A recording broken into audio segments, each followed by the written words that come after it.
Okay, let's go. What's up mga paps? Samahan nyo ako ngayong araw at nag-participate ang ating inakay sa kanilang school intrams.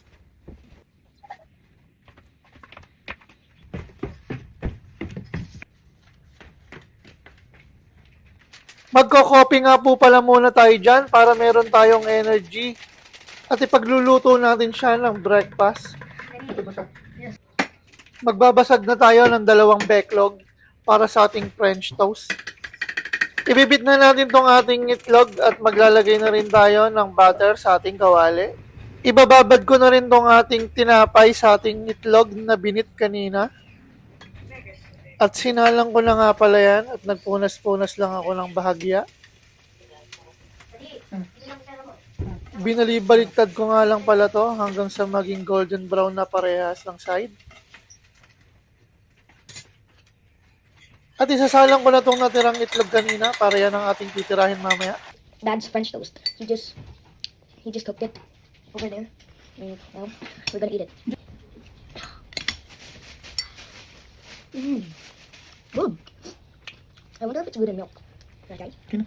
Habang kumakain ng ating inakay, tayo maligo na. At ayan na, papunta na kami sa school niya. Mabilis lang kami nakapunta sa school niya dahil malapit lang sa bahay namin.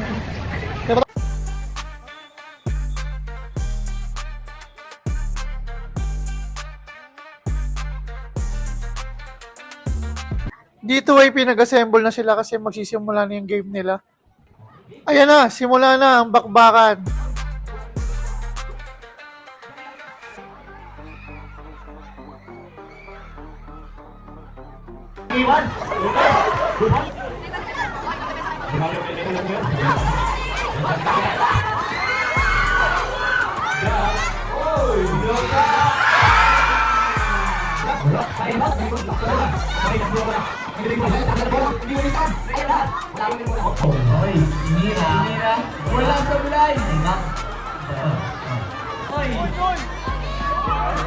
Akala ko dito ay makakashoot na siya dahil libre-libre siya. Ayun! Kapos lang ng konti.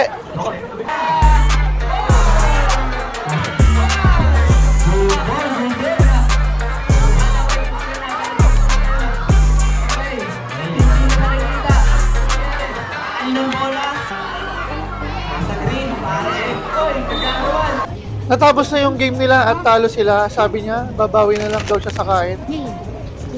At dito na magtatapos ang ating video mga paps. Maraming salamat sa inyo. Lagi niyong tatandaan, with God, all things are possible. Okay, let's go.